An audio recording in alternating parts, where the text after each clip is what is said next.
Mesdames et messieurs, chers collègues, cher professeur Béroc, c'est pour moi un grand plaisir de vous accueillir au nom de la faculté de médecine ici pour cette leçon d'adieu du professeur Amos Béroc, professeur ordinaire au département de microbiologie et de médecine moléculaire de notre faculté. Amos Béroc est un pionnier de la protéomique, une discipline qu'il a contribué à créer et pour laquelle il a mis Genève sur la carte mondiale. C'est un pionnier aussi d'une nouvelle manière de partager les outils scientifiques de manière ouverte en utilisant la puissance de l'Internet. Rappelons notamment qu'il a contribué à mettre en ligne le premier serveur concernant les sciences de la vie, Expasy, au moment, en 1993, où le World Wide Web comptait à peine plus de 100 serveurs. Il y en a aujourd'hui plus de 10 millions. On imagine donc ce statut de pionnier. Imaginez qu'un jour, cet outil-là pourrait répondre de manière aussi impressionnante aux besoins des scientifiques. Mais il est aussi pionnier en matière de faire de la recherche facilitée et augmentée par des bases de données de référence caractérisées par leur qualité, une qualité assurée par un travail de curation méticuleux. Et je suis sûr que Amos, tu nous parleras de ce que ça signifie derrière ces quelques mots, cette idée que l'information doit être aussi juste, aussi précise, aussi profonde que possible pour permettre de nouvelles découvertes.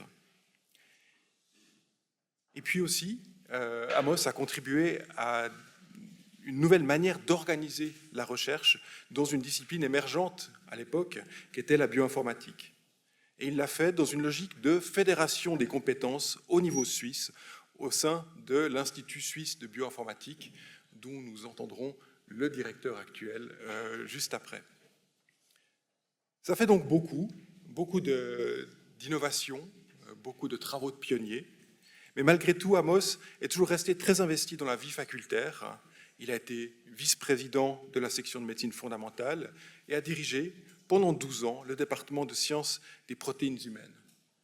Amos, merci pour toutes ces innovations, cette vision que tu as eue d'une médecine et d'une recherche moderne, basée sur le numérique, basée sur les données, deux défis d'aujourd'hui encore, mais qui ont bien avancé grâce à toutes les percées que tu as réussi à faire dans ce domaine pour la bioinformatique et pour la protéomique. Et donc, avant de te passer la parole, je vais là donner l'estrade au directeur de l'Institut suisse de bioinformatique, Christophe Décimeaux. Christophe. Merci, alors, cher doyen, chers collègues, cher Amos, chers tous. C'est vraiment un grand plaisir de pouvoir parler au nom de l'Institut suisse de bioinformatique en ce jour vraiment très spécial, sachant l'importance qu'Amos a eue dans la fondation du CIB. Non seulement c'est un des fondateurs, et on a la chance d'avoir d'autres fondateurs aussi du CIB dans la salle. Je vois Ron et Philippe Bucher, peut-être d'autres, mais donc c'est vraiment un institut donc, qui a 25 ans, et donc où, en tant que fondateur, tu as effectivement joué un rôle très, très important. Mais au-delà de ça, on peut voir que le CIB a été fondé pour pérenniser la ressource que tu avais lancée déjà en 1986, SwissProts, qui était déjà en 1998, quand le CIB a été fondé, une référence mondiale très très employée à travers le monde et dont l'existence était vraiment cruciale pour la recherche. Et donc, je pense que le rôle de pionnier qu'Antoine Gasbuller l'a mentionné est tout à fait mérité. Et en fait, non seulement c'était un rôle de pionnier pour le CIB, mais pour la bioinformatique au niveau mondial. Et donc, Genève est en quelque sorte vraiment le berceau de la bioinformatique. Et je pense que ça, c'est quelque chose de remarquable. Et surtout, ce qui est vraiment frappant pour moi, c'est de voir que 25 ans après la création du CIB, 37 ans après la création de SwissProts, on est sur des thèmes qui sont plus pertinents que jamais. Antoine, tu as parlé de l'importance de l'Internet, du partage de connaissances, les mouvements de l'open science. Et ce qu'on voit, c'est que c'est vraiment complètement fondamental pour pouvoir permettre la recherche interdisciplinaire. Comment en fait prendre des connaissances et des données qui ont été générées dans un labo et les mettre à disposition du plus grand nombre, et même au-delà en fait des équipes interdisciplinaires. Aujourd'hui, on voit les machines qui sont des très grands consommateurs de ces données et qui ont besoin d'être entraînées, qui ont besoin d'être guidées et qui ont besoin d'être vérifiées. Et ce travail est en fait depuis 37 ans et maintenant, aujourd'hui, vraiment le plus pertinent que jamais. Il y avait même Ursula von der Leyen, il y a 2 ans à Davos, qui parlait des données comme une ressource renouvelable d'importance stratégique. Et on le voit aussi dans la volonté aussi politique des institutions de réussir un partage des données qui va permettre de générer en fait des nouvelles connaissances. Maintenant, cet impact, il est visible à beaucoup de niveaux, mais j'ai pris un chiffre, je pense, qui est extrêmement parlant, c'est que l'année passée, il y a plus de 8000 brevets dans le monde qui citent la ressource SwiftProts comme référence, et donc ça montre en fait le pouvoir translationnel aussi de ces connaissances, non seulement au niveau académique, mais aussi pour l'industrie.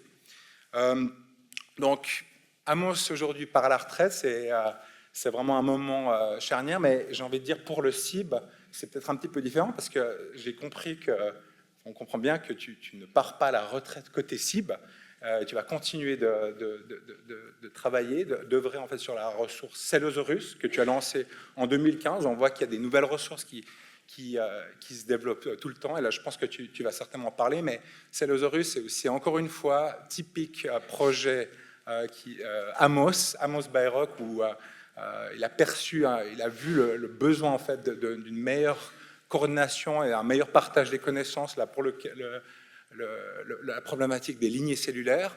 Et le site a été lancé en 2015 et déjà l'année passée, il y a eu plus de 10 millions de consultations de cette ressource, et on voit qu'il y a déjà aussi des centaines de citations. Ça a été reconnu comme une ressource d'importance globale par Elixir, l'infrastructure européenne pour les données de recherche. Et donc, je pense que, c'est rare d'avoir des personnes qui partent à la retraite avec, d'une certaine manière, des problématiques qui ont été lancées pendant 37 ans et qui sont encore plus pertinentes que jamais. Donc, on se réjouit beaucoup. Merci beaucoup pour l'occasion, là aussi, de pouvoir faire cette introduction. Et puis, bonne lecture, bonne leçon à tout le monde.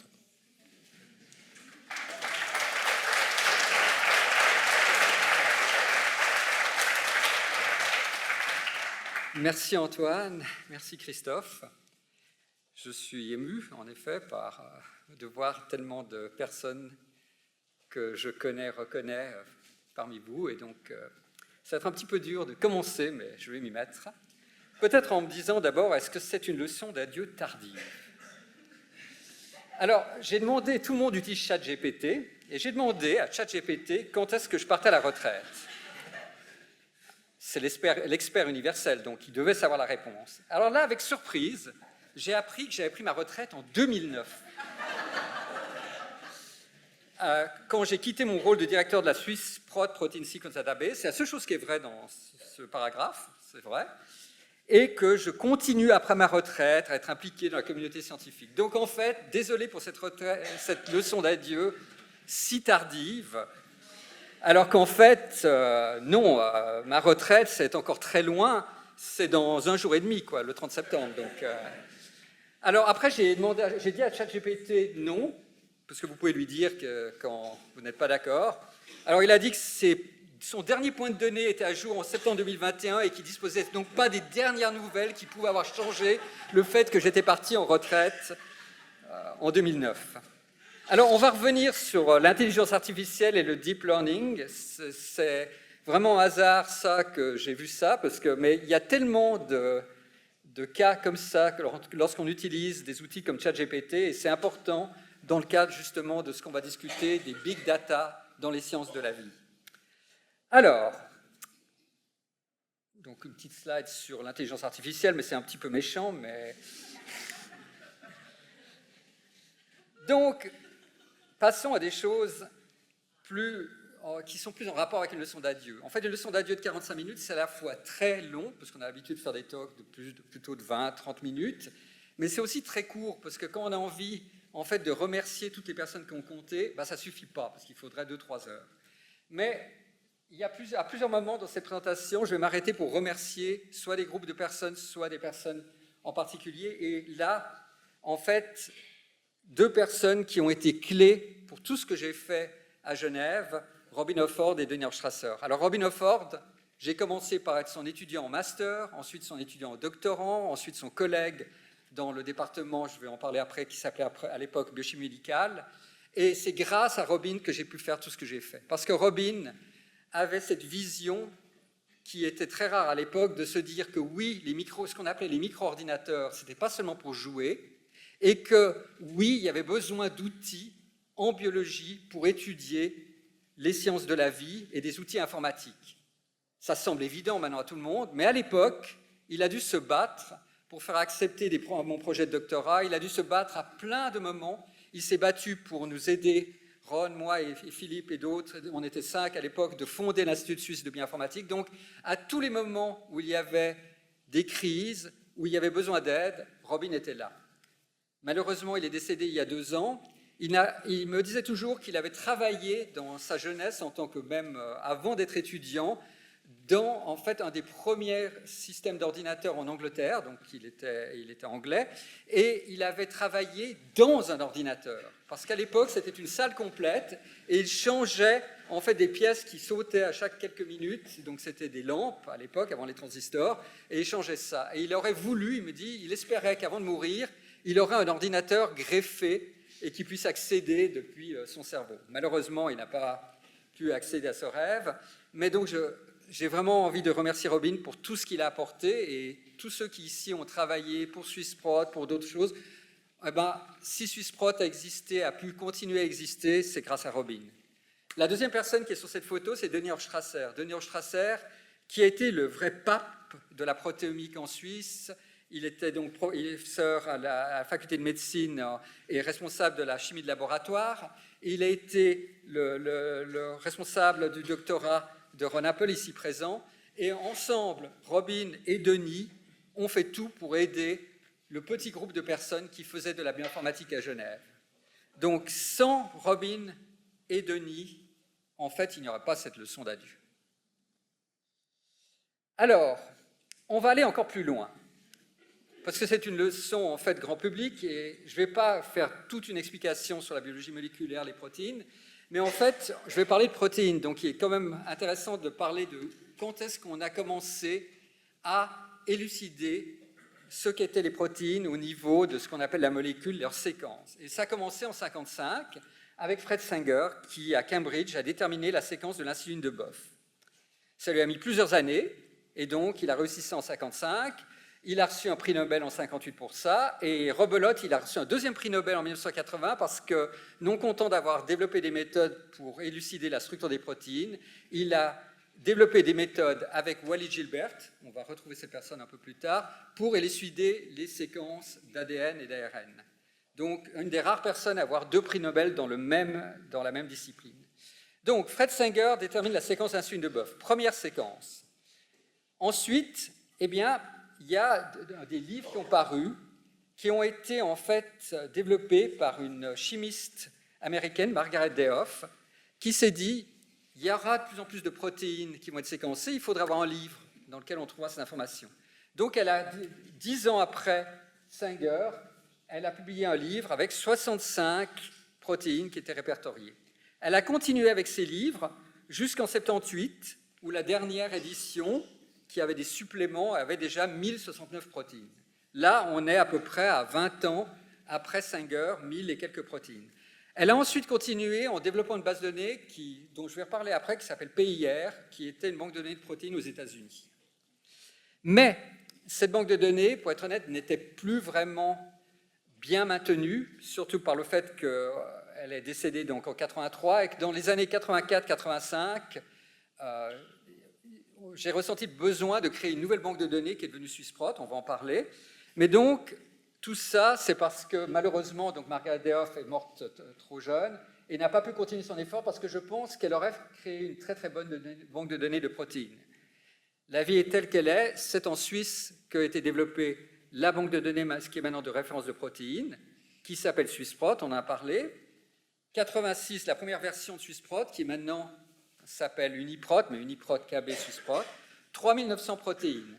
Donc on est déjà 3 fois plus loin en nombre de protéines que le nombre de protéines des derniers livres publiés par Mariette Dehoff.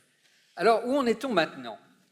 Eh bien, si vous allez sur UniProt, vous trouvez 252 millions de protéines.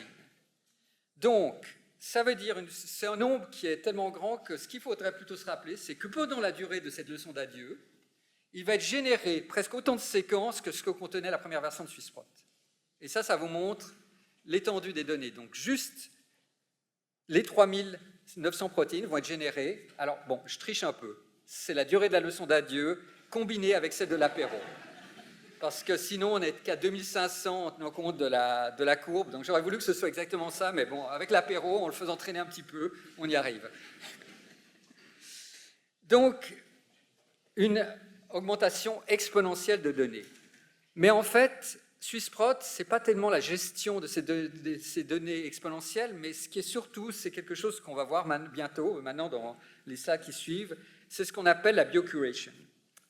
Alors là, il y a une photo qui peut sembler très cryptique. Il y a quelques personnes qui tiennent une feuille de papier. Certains d'entre vous se reconnaîtront, certains sont sur cette photo. Alors, on ne voit pas très bien qu'est-ce qu'il y a sur cette photo. Si on zoome sur une des personnes, et nous avons là Alan Bridge, le directeur actuel de SwissProt, on voit qu'il y a des petites lignes sur... En fait, qu'est-ce que c'est? Alors, zoomons encore, enfin dézoomons, et voyons la longueur complète. Donc ça, c'est une photo dans un des journaux suisses, je ne me rappelle plus lequel exactement, c'était un journal bernois, je crois.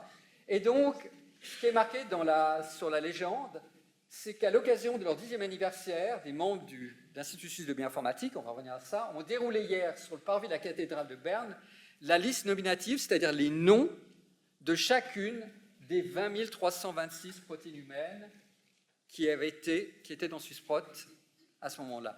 Donc ça vous montre, ce n'est pas toutes les données sur ces protéines, c'est seulement le nom de ces protéines. C'est la liste nominative de ces 20 376 protéines. Et toutes ces protéines ont été annotées par un des biocurateurs qui est présent sur cette photo, et beaucoup d'entre elles sont ici dans cette salle. Alors ce qui amène à définir ce que c'est que biocuration. Parce que bioinformatique, c'est plus simple à comprendre.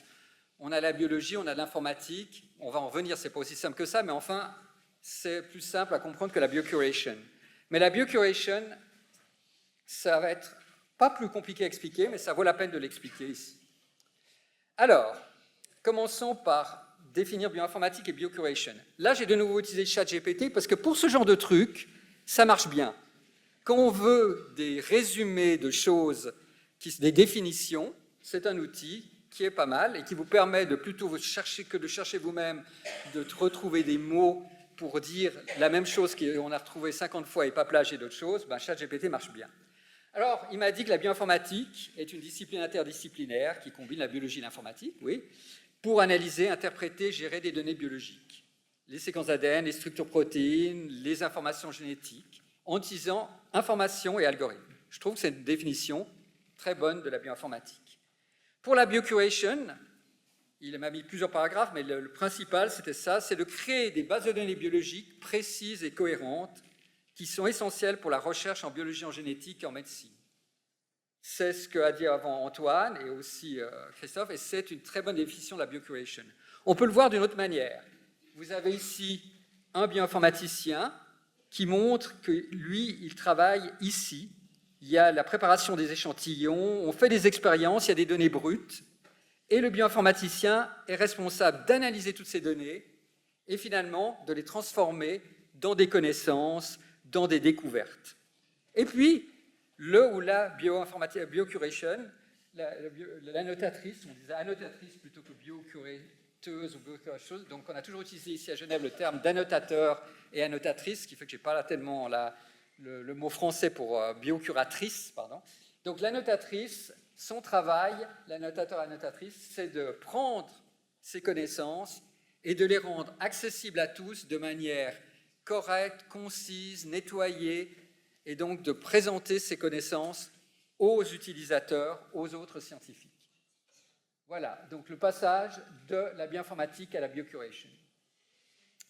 Alors, si on revient sur mes grandes étapes de ma carrière,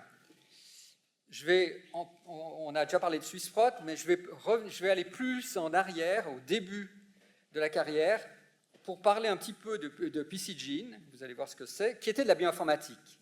Mais ensuite, il y a eu Swissprot, la biocuration, une autre base de données qui est sœur avec Swissprot, dont je ne parlerai pas parce que je n'ai pas le temps de parler de tout, de ProCyte, qui est aussi la biocuration, Nextprot, dont on va parler plus tard, qui est biocuration avec de la bioinformatique, et Christophe vient d'en parler, le Celosaurus.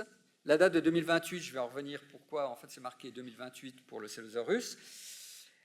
Tout cela, c'est pour dire qu'en fait, finalement, je ne suis pas un bioinformaticien, je suis prof de bioinformatique qui s'est affecté de médecine, j'aurais dû être plutôt prof de biocuration, mais bon, ce terme n'existait pas vraiment, et donc je ne me considère pas comme un bioinformaticien, mais comme un biocurateur. Bon, on va quand même parler de bioinformatique, parce que c'était le début de la carrière, et ça a amené au développement de Swissprot. C'était le développement de PCGene. Alors PCGene a commencé en 1984, c'était le tout début des micro-ordinateurs, des ordinateurs, donc personnels. Et en fait, ce que j'ai développé après l'aide de plusieurs développeurs, on va voir lesquels, c'est un logiciel d'analyse de séquences de protéines et de gènes qui s'appelait PCGene, où il y avait à peu près 80 programmes différents qu'on pouvait accéder et utiliser. Tout ça fonctionnait sur un ordinateur qui a eu un grand succès dans le domaine scientifique. Il y en avait une soixantaine ici à Genève, entre la faculté des sciences et la faculté de médecine. Le Victor Sirius 1, c'est un ordinateur qui fonctionnait sur MS-DOS, comme l'IBM PC, mais qui était beaucoup plus puissant, beaucoup plus convivial, et qui avait en fait plein d'avantages que je ne vais pas décrire là, je pourrais parler pendant 20 minutes au moins du Sirius, qui était une machine formidable. Malheureusement, IBM est passé par là et la firme a disparu, mais pendant une dizaine d'années, cet ordinateur a été utilisé un peu partout dans le domaine scientifique. Donc ensuite, PCGene a été développé pour le PC, et il était vendu, et ça c'est important, par Genofit, une firme suisse, IntelliGenetic aux États-Unis et Taijin au Japon. Pourquoi c'est important? Parce qu'en fait, on va revenir, une partie des royalties, des droits d'auteur de PCGene a permis de payer les premiers biocurateurs annotateurs de Swissprot.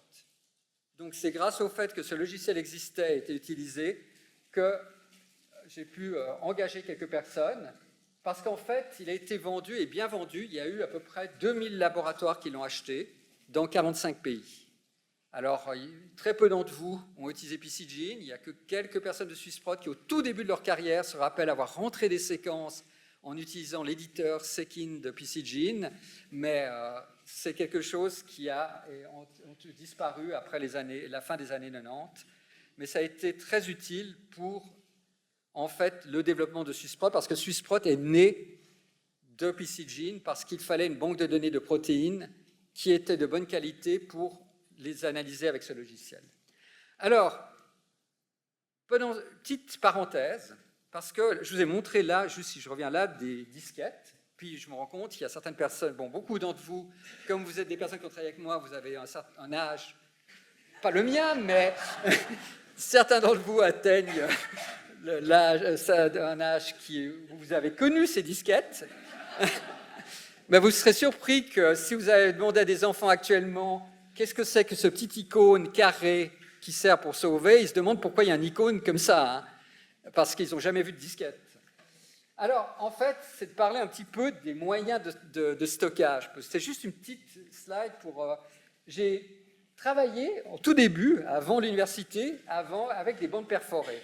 Et ensuite, quand Robin Hofford m'a pris comme étudiant de master, on avait un ordinateur, le Data General Nova 4, avec quelque chose de formidable, un disque dur de 5 mégabytes. Autrement dit, vous avez dans votre téléphone que vous avez dans votre poche 100 000 fois la capacité de stockage de ce disque. Ou, pour voir autre chose, cette présentation, il faudrait 4 de ces cartouches pour mettre cette présentation dessus.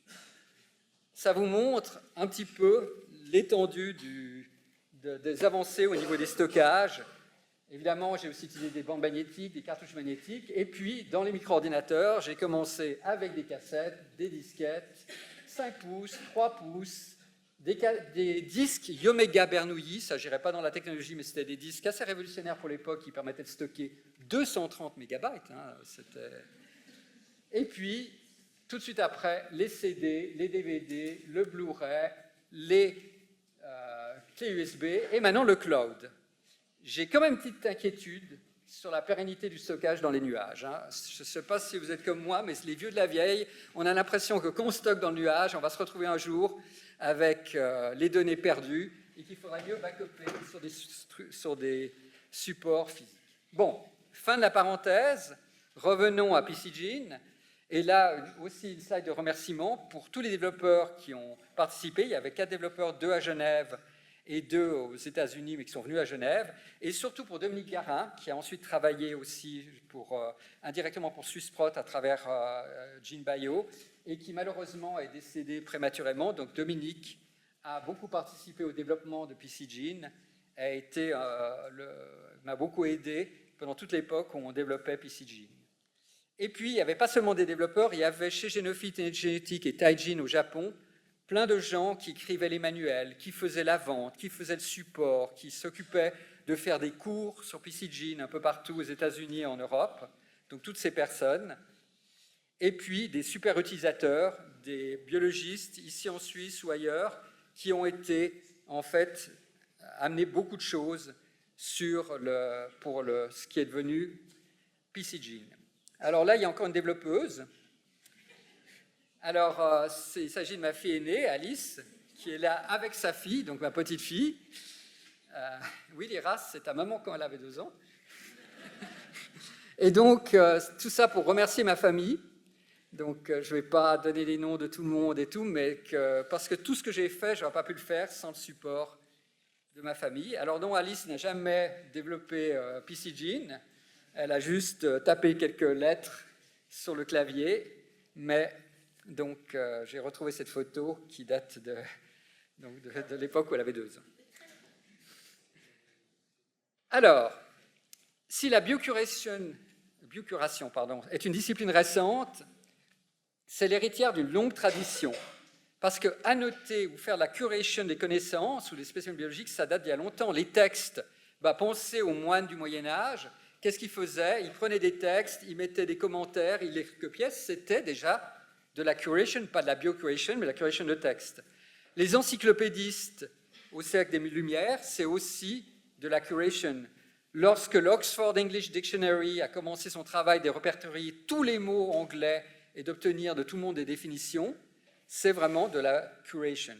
Et puis, dans des endroits comme le Smithsonian Institute à Washington, le travail de s'occuper des spécimens biologiques, ça fait partie aussi de la curation. Donc, biocuration, c'est neuf parce que les séquences d'ADN et de protéines, c'est quelque chose de plus récent, mais le principe d'organiser la connaissance et de la distribuer, ça existe depuis longtemps. Et ça c'est important, un travail qui nécessite une expertise humaine, de la ténacité, parce qu'il faut vraiment ne pas laisser passer d'erreurs. Il faut être, ce que j'ai dit une fois dans un talk, un peu un samouraï dans la manière d'agir par rapport à les données qu'on reçoit, être impitoyable s'il y a des choses qui ne vont pas, des erreurs, et c'est un engagement à très long terme. Un biocurateur, généralement, quand il commence, il ou elle aime son travail, et vous avez des gens dans cette pièce qui ont travaillé depuis le début de Swissprot ou 1 ou 2 années après, et qui travaillent encore maintenant pour développer cette base de données. Un grand merci à eux, mais je vais revenir après là-dessus. Alors, les bailleurs de fonds, ils sont un peu moins, enthousiastes. Dans les années 80, on nous disait, il n'y a pas besoin de mettre des bases de données, il y a des livres et des articles, les gens n'ont qu'à lire. Dans les années 90, c'était bon. Bonne idée, on va financer ça, mais juste le temps que vous ayez annoté tout ce qui doit être annoté. Et donc, 3-4 ans, ça suffira, vous aurez annoté toutes les protéines et puis l'ADN, on passe à autre chose. En 2000, on nous a dit la fouille de texte, text mining en anglais, ça peut remplacer la curation manuelle. On va voir, ce n'est pas vraiment le vrai. En 2010, on nous a dit le crowdsourcing, donc faire que tout le monde participe à l'effort, que la communauté participe, ça remplace la curation manuelle.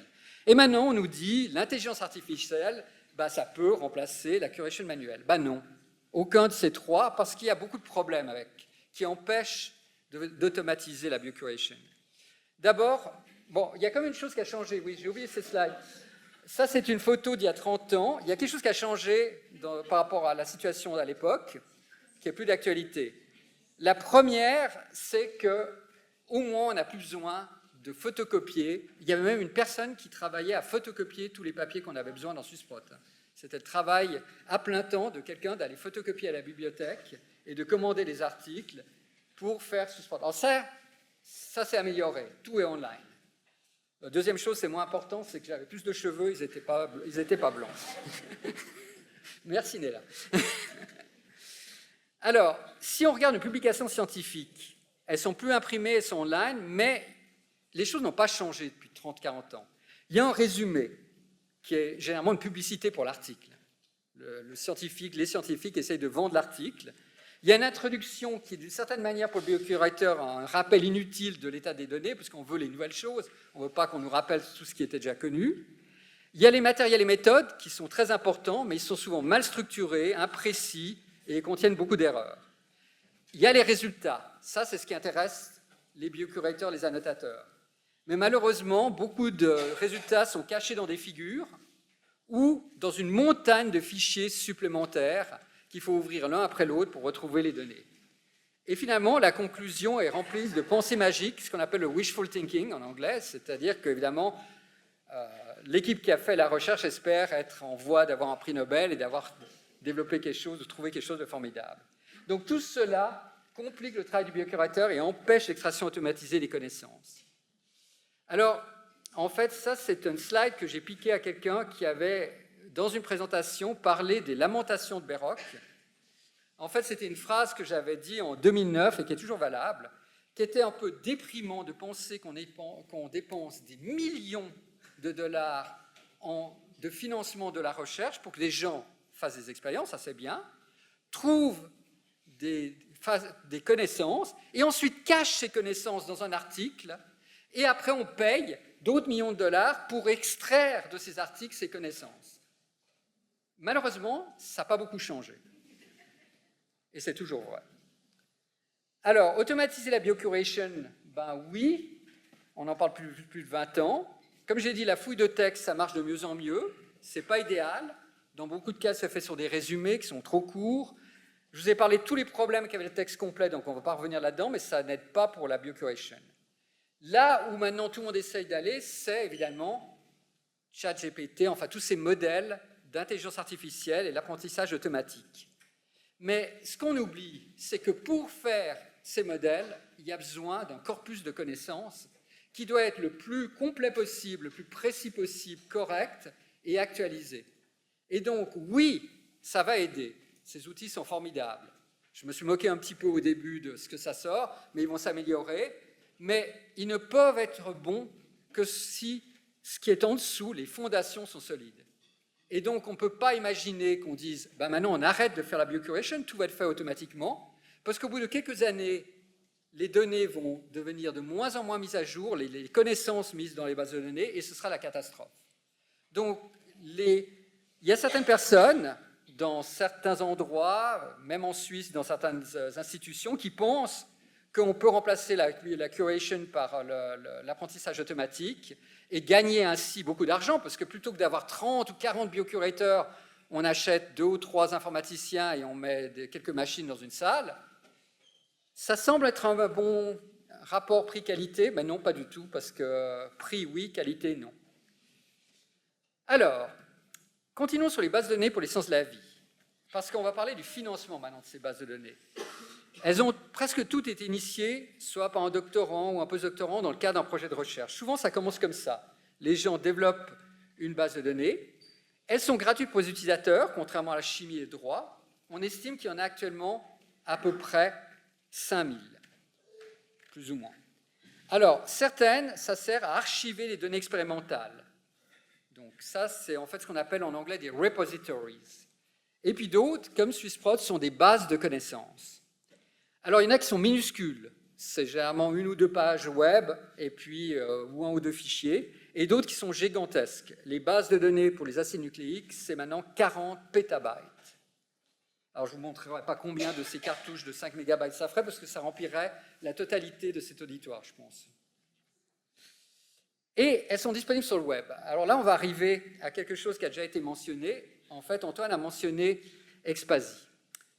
Alors, si on regarde, en fait, sur Wikipédia, et que vous allez consulter l'histoire du web, vous verrez qu'en 1991, en août 1991, Tim Berners-Lee, le fondateur du web, avait annoncé à la communauté la création du premier serveur web. Ça commençait à s'accélérer, mais très lentement. En 1992, il y avait 60 sites web, et la plupart, si vous regardez la liste, c'était des sites en physique des particules, ce qui est logique. Les collègues des gens qui travaillaient au CERN ont tout de suite compris l'utilité du web. Si on regarde toujours sur Wikipédia, il nous dit qu'à la fin de 1993, il y avait 623 sites web, comparé aux, tu as dit combien, Antoine, de millions qu'il y a maintenant? Combien? 12 millions qu'il y a actuellement. Et donc, en fait, sur ces 623, il y en a un dans la liste de Wikipédia qui s'appelle Expasy. Le premier, comme l'a dit Antoine, serveur web des sciences de la vie.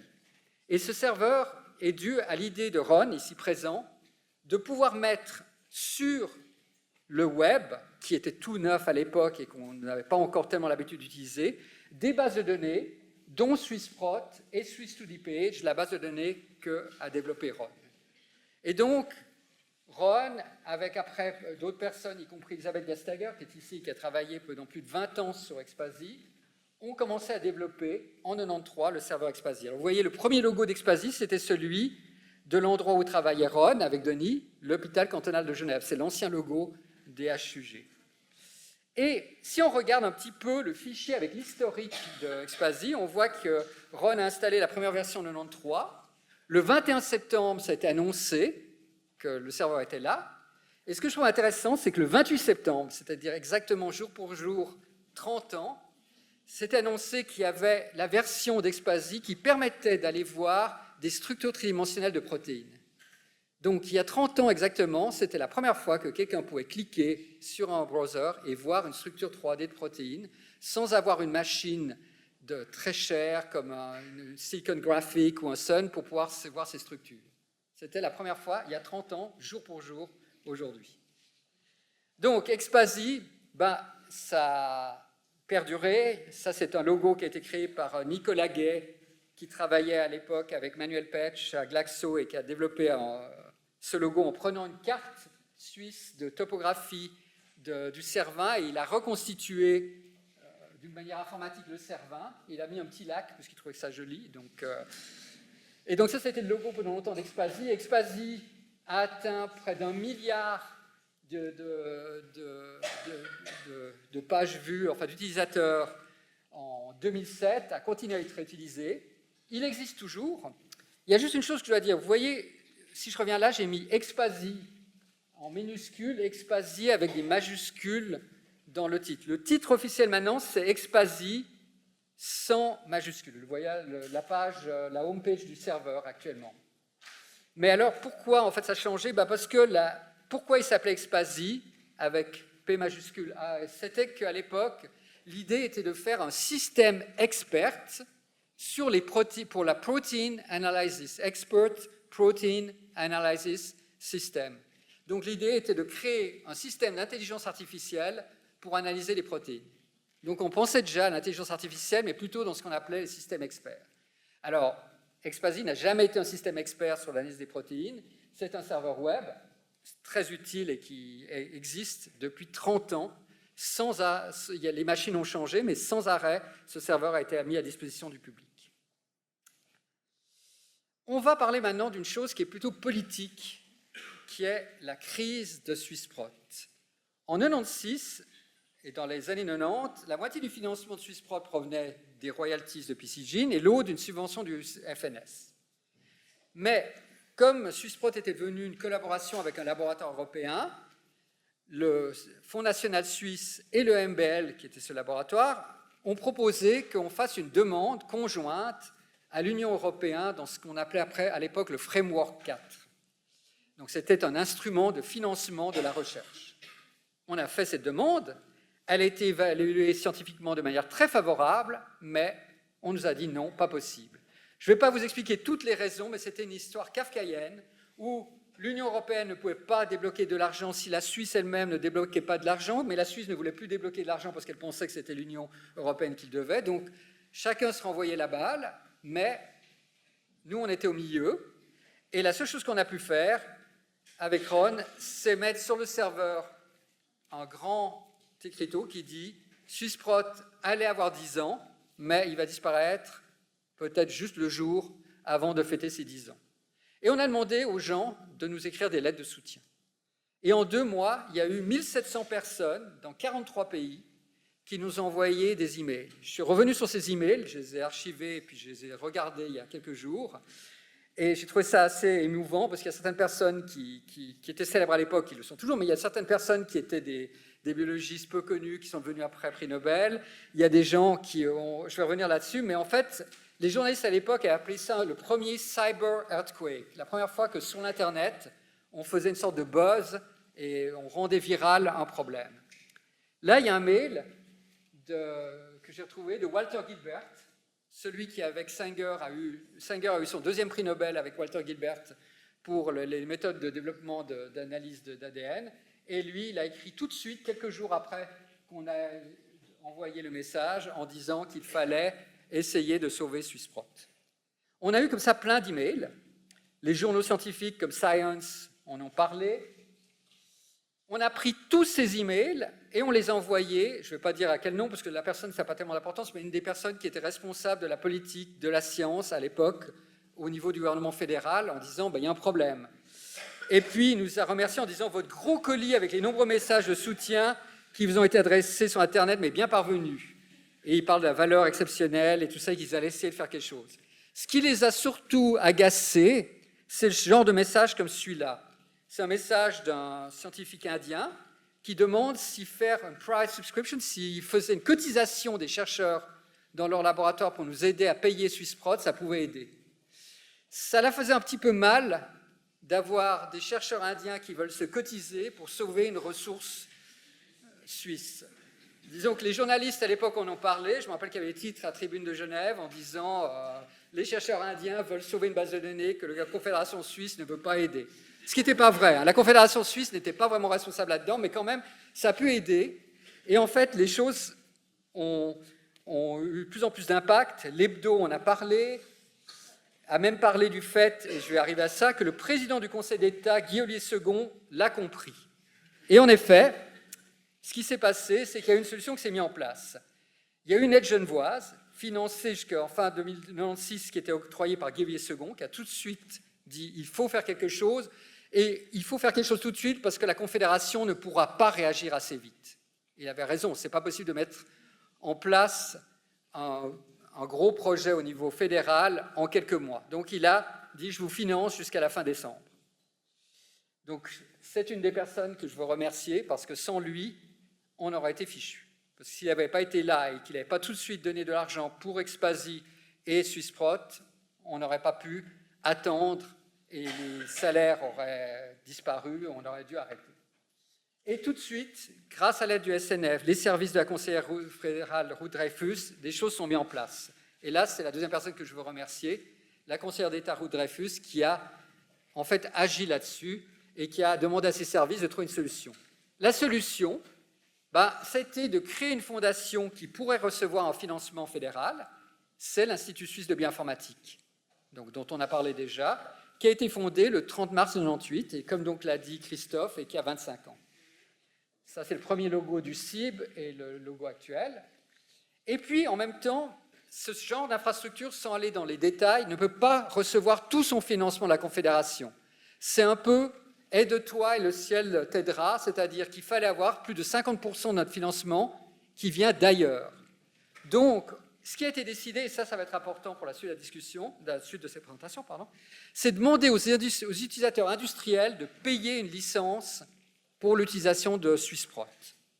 Et on a créé une firme qui s'appelle Geneva Bioinformatics, GenBio, pour engranger ces licences et donner cet argent à l'Institut suisse de bioinformatique pour le développement de SwissProt, de Swiss2DPage, de ProSite, ainsi de suite. Ça, c'est le premier logo de GeneBio et le logo jusqu'à la fin. La firme GeneBio n'existe plus depuis quelques mois. Elle a fini son utilité, on va voir après pourquoi. Donc, revenons à la solution. La solution, création du CIB.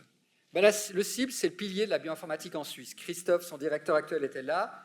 Vous voyez ici l'évolution du nombre en vert de membres et en bleu d'employés, parce que les membres du CIB peuvent être soit employés du CIB, soit employés d'universités, de centres de recherche comme le PFL, l'Université de Genève, le TH, enfin, il y a dedans 23 institutions partenaires, 14 villes qui sont représentées. Et tout ça, donc, fonctionne grâce aux membres du CIB, mais grâce au directeur aussi du CIB. Là, vous voyez les 3 premiers directeurs. Tout à droite, Victor Jungenil, qui fut le premier directeur du CIB. Tout à gauche, Ernest Weitmans, qui fut le deuxième. Le troisième il fut le directeur pendant la plus longue période du CIB. Tu étais directeur pendant combien d'années, Ron? 16 ans. Donc, pendant 16 et 25 ans, c'était Ron. Et vous avez eu Christophe, qui est venu nous parler aujourd'hui, qui est directeur depuis un peu plus qu'une année.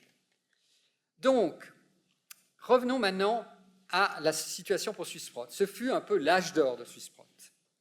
Les journaux publiaient « Swiss Data Bank to start charging for you »,« SwissProt is out of the farce », tout va bien.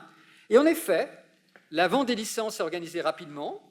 SwissProt était resté accessible à tous. Les industriels devaient payer une licence, mais en fait, il n'y avait pas de password, de blocage, de firewall. Les gens pouvaient accéder, et c'était tout basé sur la confiance que les utilisateurs industriels allaient payer. Et ils l'ont fait. Je ne vais pas vous donner les chiffres, mais les licences ont généré plusieurs millions de francs par an et ont été complémentées par le subside de la Confédération au CIB. Tout le monde était content, y compris les industriels, parce que vous pouvez vous dire, ils payent. Pourquoi ils seraient contents? Parce qu'ils savaient qu'en payant, ils étaient sûrs que la ressource était pérenne. Parce qu'il n'y a rien de plus embêtant si vous êtes une compagnie de biotechnologie ou pharmaceutique que d'utiliser une ressource que vous pensez risque de disparaître d'un jour à l'autre. Donc pour l'industrie, payer pour une ressource, c'est normal, parce que ça permet d'être sûr qu'elle va exister. Donc eux étaient d'accord. Il n'y avait qu'un schtroumpf-grognon dans l'histoire. C'est les Américains, le NIH et le gouvernement américain, qui voulaient la gratuité pour tous. Ils disaient qu'il n'y a pas de raison que les industriels payent. Donc, je ne vais pas rentrer dans les détails sur ça, ils ont changé depuis, parce que maintenant ils veulent que les industriels payent, mais à l'époque, c'était non. Alors, ça a mené à la pire erreur de ma carrière, je dois l'avouer. Les Américains ont d'abord fait pression sur le MBL et le gouvernement suisse en menaçant même de couper l'accès des Européens à PubMed.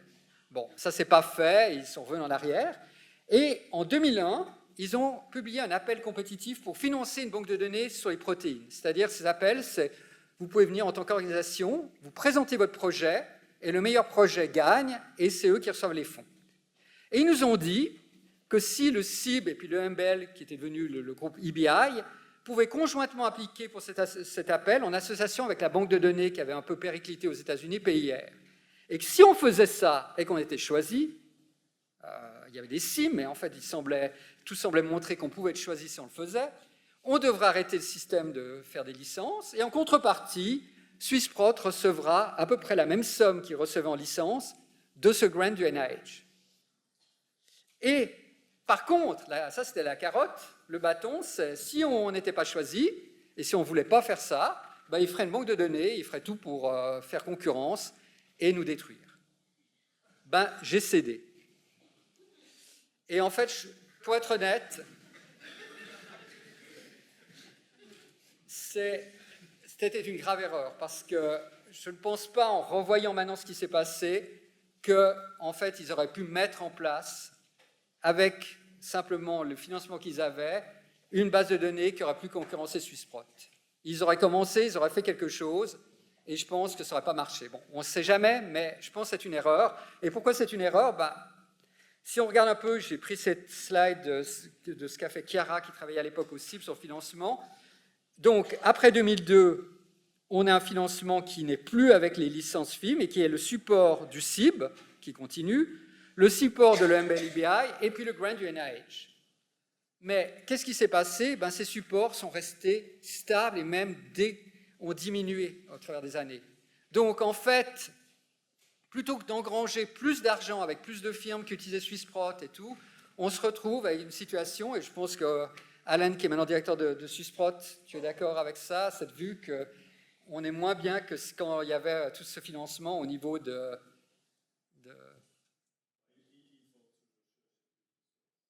Pardon ?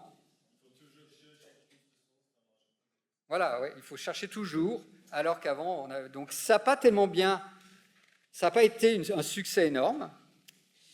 Et puis, mais si on regarde, malgré cette chose pessimiste, en fait, on peut être optimiste puisque la Suisse, le CIB, est devenue une institution essentielle dans l'écosystème des institutions financées par la Confédération. Bon, le budget est stable depuis 20 ans alors que les besoins ont explosé, mais on est dans une situation privilégiée par rapport à l'ensemble des pays qui se trouvent autour de nous. Si on regarde, vous voyez partout des articles du genre « Qui va payer pour les banques de données ?» Les banques de données sont en péril. Les banques de données sont en jeopardy, donc tous les mots synonymes de péril, de danger et tout sont là dans des articles.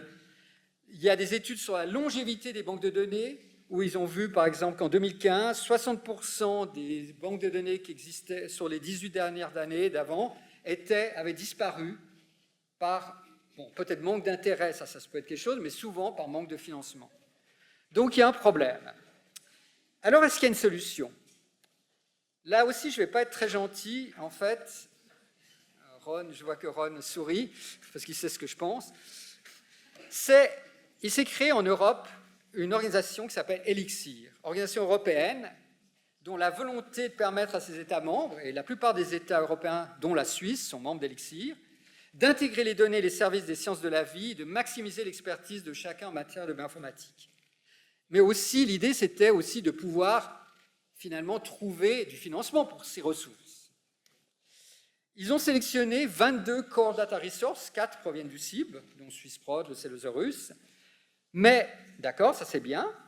Depuis, c'est créé un nouveau groupe qui s'appelle le Global Biodata Codex, c'est plus européen, c'est mondial maintenant, qui est en fait des institutions de financement, le SNF, le NIH, ainsi de suite, pour aussi aider, trouver des stratégies. Et ils sont en train de sélectionner des bioressources d'importance mondiale. Alors actuellement, j'ai compté, il y a 42 personnes qui travaillent chez Elixir, et il y en a 7 dans GBC. Ça fait 50 personnes. 50 personnes qui travaillent dans un esprit de pérenniser les bioressources sans qu'il y ait aucun fonds supplémentaire depuis. Pour moi, il y a un problème. Parce que 50 personnes, ça fait une somme gigantesque par année qui est payée, et en fait, les ressources, elles sont toujours là, avec leur sébile en train de mendier. Donc il y a un problème. Je sais que je suis peut-être très pessimiste, et que c'est en fait un passage entre optimisme et pessimisme à ce sujet-là. Mais bon, c'est quand même un problème.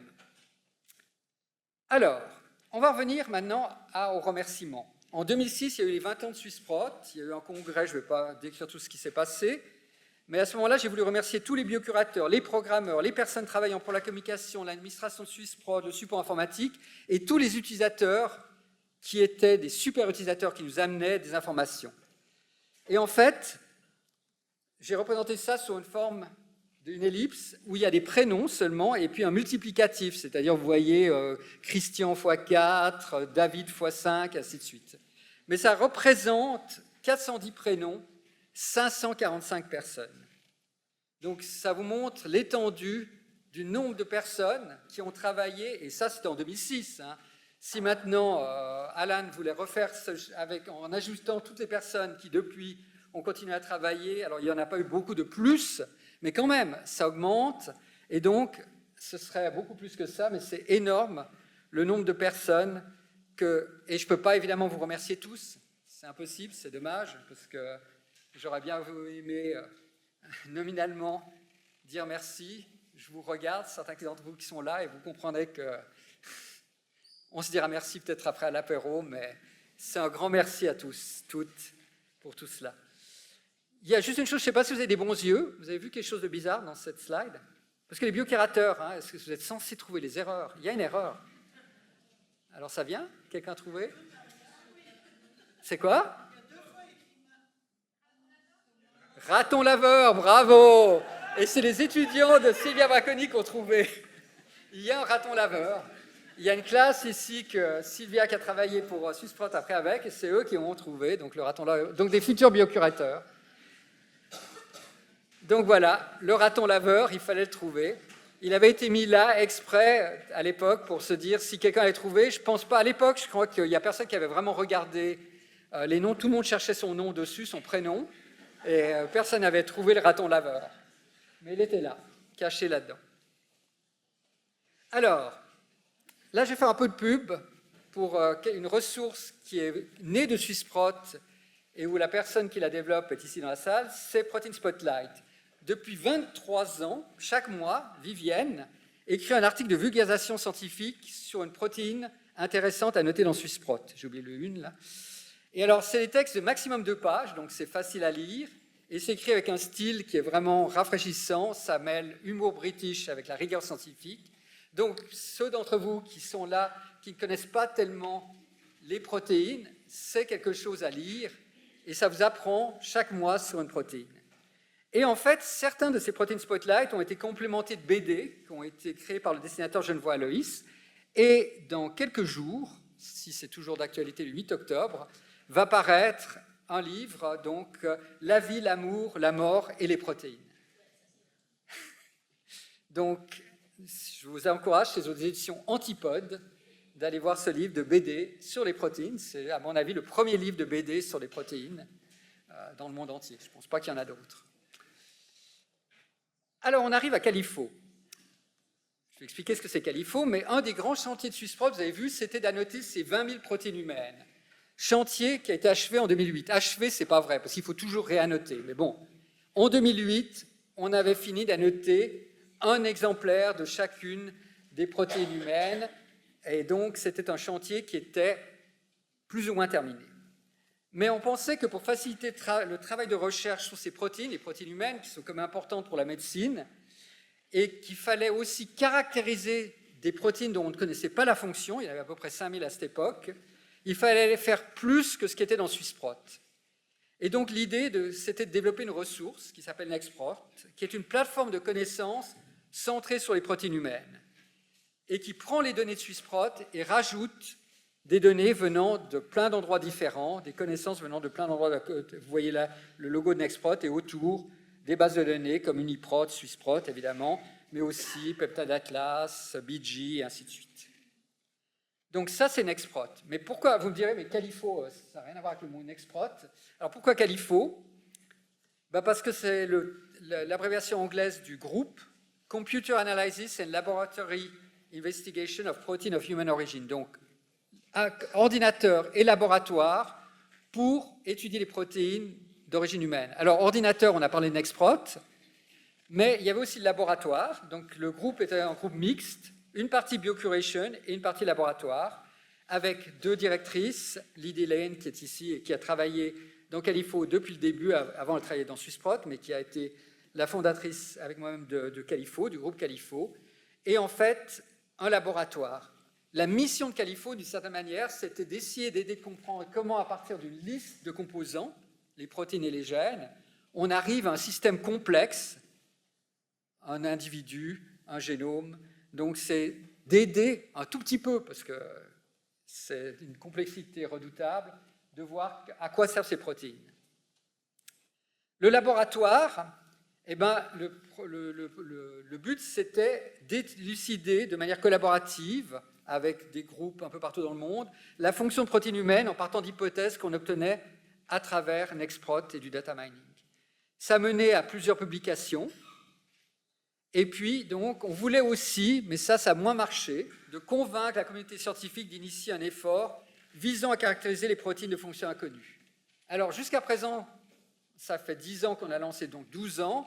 Cet effort n'existe pas. Je sais que Lydie revient de Corée où il y avait ce projet qui était discuté. Je ne sais pas s'il est toujours d'actualité. Et donc, il y a maintenant peut-être ce projet va se créer, mais il aura fallu attendre 12 ans. Trop tard pour le laboratoire, qui, faisant partie de l'Uni de Genève, comme mon poste s'arrête, donc on a terminé les activités de laboratoire. Donc, Genève, en tout cas, le laboratoire Califo, ne pourra pas participer au niveau laboratoire à la caractérisation de ces protéines. mais un grand succès. Et là, je voudrais remercier toutes les personnes qui ont participé à Califo. Il y en a une cinquantaine, j'ai compté depuis le début, il y a maintenant 14 ans, 15 ans. Donc, une partie de ces personnes sont ici dans la salle. Là aussi, je voudrais individuellement, mais ce serait trop long, donc je vois quelques figures, quelques sourires là, de remercier toutes ces personnes qui ont travaillé, que ce soit au laboratoire, ou à Nextprot, au développement. Nextprot était biocuration et bioinformatique, donc vous voyez une liste là de développeurs. Ils n'ont pas tous travaillé en même temps, hein, ça a changé selon les années. Et puis, tous les biocurateurs, toutes les personnes qui ont travaillé au labo, et puis il y avait des gens aussi qui venaient nous aider au niveau de la recherche en bioinformatique. Donc ces 4 axes, ça fait à peu près une cinquantaine de personnes qui ont travaillé de 2009 à 2023. Ce qui m'amène à ce qu'a parlé en fait Christophe dans sa présentation. J'ai quitté les protéines un peu, il y a quelques années, de manière accidentelle, parce qu'en fait, pour annoter certaines choses dans Nextprot, on avait besoin d'une liste de lignées cellulaires, et c'est devenu ma passion. Je vais expliquer ce que c'est. Donc, c'est ma passion depuis 10 ans, et j'espère pour les prochaines années. C'est une base de données sur les lignées cellulaires. Alors bon, là, j'ai mis la définition Wikipédia. Je ne vais pas la lire, parce que beaucoup d'entre vous ici sont des biologistes. Mais donc, en fait, ce qu'il faut savoir, c'est que les lignées cellulaires sont des cellules qui sont utilisées en laboratoire, et c'est des outils fondamentaux pour la recherche biomédicale. Et des laboratoires dans le monde entier, que ce soit académiques ou industriels, utilisent des lignées cellulaires. Mais avant que le Celosaurus existe, il n'y avait pas finalement de base de données là-dessus. Il y avait plusieurs endroits, des catalogues, des listes. Et en fait, le Celosaurus permet maintenant aux gens d'aller à un endroit et de regarder ces informations. Au début, je pensais qu'il y aurait des informations sur 2000 ou 3000. Il y a maintenant 150 000 lignées qui sont répertoriées dans le Celosaurus. Il y a plus de 3500 visiteurs par jour, donc c'est une ressource qui marche bien. Et c'est disponible sur Expasy, le serveur du CIB, depuis 2015. Ça, c'est la home page. Alors, donc, aussi une chose dernière slide sur le Celosaurus, c'est que, en fait, comme Christophe l'a dit, je continue mon travail au CIB, je continue le travail sur le Celosaurus, et en janvier de 2024, va y avoir un symposium à Lausanne sur les lignées cellulaires, organisé par le Celosaurus, sur les lignées cellulaires dans le XXIe siècle. L'ouverture va être bientôt du site. Il y a le QR code, mais si vous allez après sur le Celosaurus et que vous cliquez, vous verrez dans quelques jours un lien sur cet événement, sur les lignées cellulaires. On arrive bientôt à la fin. Les 2 dernières slides, c'est en fait, je suis ici pour dire au revoir, adieu, vraiment adieu dans ce cas-là, à la faculté de médecine. Parce qu'en effet, ma carrière s'arrête. Alors j'ai commencé au département biochimie médicale en 81 comme étudiant master, puis ensuite comme étudiant doctorant. Mais je suis resté dans le même département, mais le département a changé de nom. Et en fait, de 82 à 2016, où le département a vraiment disparu, en fait, il y a eu tous ces professeurs et chefs de groupe avec qui j'ai eu le plaisir de travailler, d'interagir. Évidemment, Robin Offord, qui fut le directeur pendant de nombreuses années, mais vous voyez là des noms de personnes qui sont soit encore en activité à la faculté de médecine, soit qui ont pris leur relève. Je vois Oliver qui sont actuellement justement en fonction, comme Oliver qui est là, et d'autres personnes qui ont été...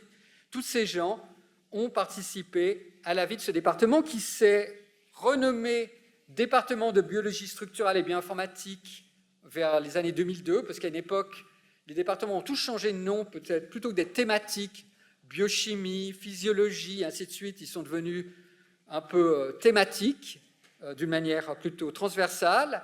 Et puis on a rechangé le nom en département de sciences des protéines humaines. Donc ça a été les 3 premiers départements dans lesquels j'étais, qui sont qu'un seul département, en fait. Et donc maintenant, comme l'a dit Antoine, je suis dans le département de microbiologie et de médecine donc humaine. Et donc, j'ai eu, pendant toutes ces années, non seulement le plaisir d'interagir avec les membres du département et de tous les groupes qui étaient dans le département, mais de plein d'autres groupes de la faculté de médecine. Et donc, certains de ces professeurs, de nouveau, ne sont plus là parce qu'ils sont à la retraite. D'autres sont même venus ici. Je vois là quelqu'un que je remercie d'être là, Stylianos, merci. Et donc, toutes ces personnes j'ai participé avec eux à des belles aventures scientifiques, des discussions, des projets communs. Et je pense qu'il est important aussi, c'est pas seulement de remercier les chefs de groupe, les profs, mais toute l'administration, les gens de l'administration, soit de notre département, soit de la faculté de médecine, de la bibliothèque, de l'informatique avec lesquels on a travaillé. Alors il y a beaucoup plus que ce nombre de personnes, mais ces personnes-là particulièrement parce que j'ai travaillé avec elles et j'ai eu beaucoup de contacts avec toutes ces personnes. De nouveau, il y a plein d'autres personnes que j'aurais voulu remercier. À la faculté des sciences, mais comme c'est étant ici en faculté de médecine, je ne vais pas faire des listes et tout, donc je vais en fait m'arrêter avec deux choses. Alors dire que c'est un immense privilège que d'avoir pu faire un travail passionnant, d'être payé pour faire ce travail, et puis entouré de personnes qui sont tout aussi passionnées que moi et dévouées à leur travail. Vraiment, merci à tous ceux avec qui j'ai pu travailler. C'était un privilège, un honneur de pouvoir travailler avec tous ceux que je vois ici. Je vous remercie pour ça.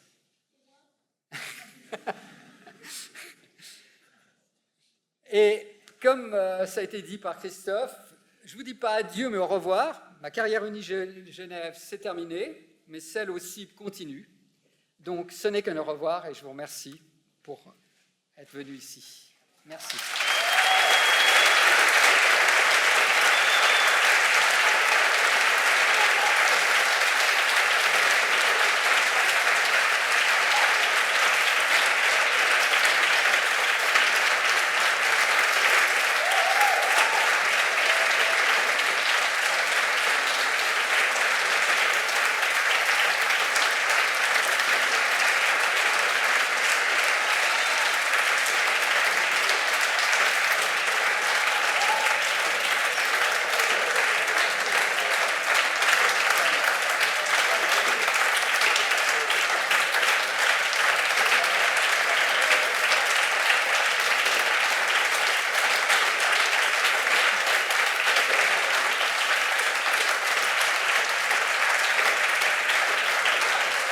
Merci.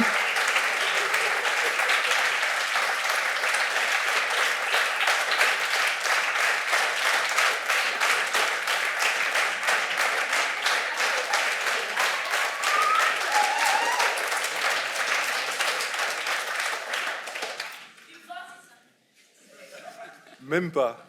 Il y en aura dehors, je suis sûr. Merci Amos pour ce moment plein d'émotions, plein d'humour, et puis de nous faire visiter les coulisses de la grande science. C'est vraiment un moment très très important et je te remercie de l'avoir partagé avec nous. Alors ça c'est le package de départ de la faculté, mais en fait il a été pensé exactement pour toi. D'une part, tu vas y trouver un livre d'une institution qui collecte les plus belles annotations. C'est les livres de la Fondation Bodmer et ils ont édité un livre sur l'histoire de la médecine, donc quelque chose qui devrait t'intéresser. L'autre, puisque tu vas partir au CIB et que tu nous as montré à quel point le financement sont labiles, c'est un vêtement un petit peu chaud de la faculté de médecine, un survêtement à l'image de la faculté de médecine au cas où il y aurait des coupures dans le chauffage, etc. Et puis le dernier, c'est un petit gadget informatique, une clé USB de la faculté de médecine qui permettra de remplacer quelques milliers de ces disques. Voilà. Petit cadeau traditionnel. Et puis merci pour tout ce que tu as fait pour la faculté. Et puis on se réjouit maintenant de pouvoir fêter ça avec toi dehors et avec tout le monde. Merci à toutes et à tous d'être venus. Merci.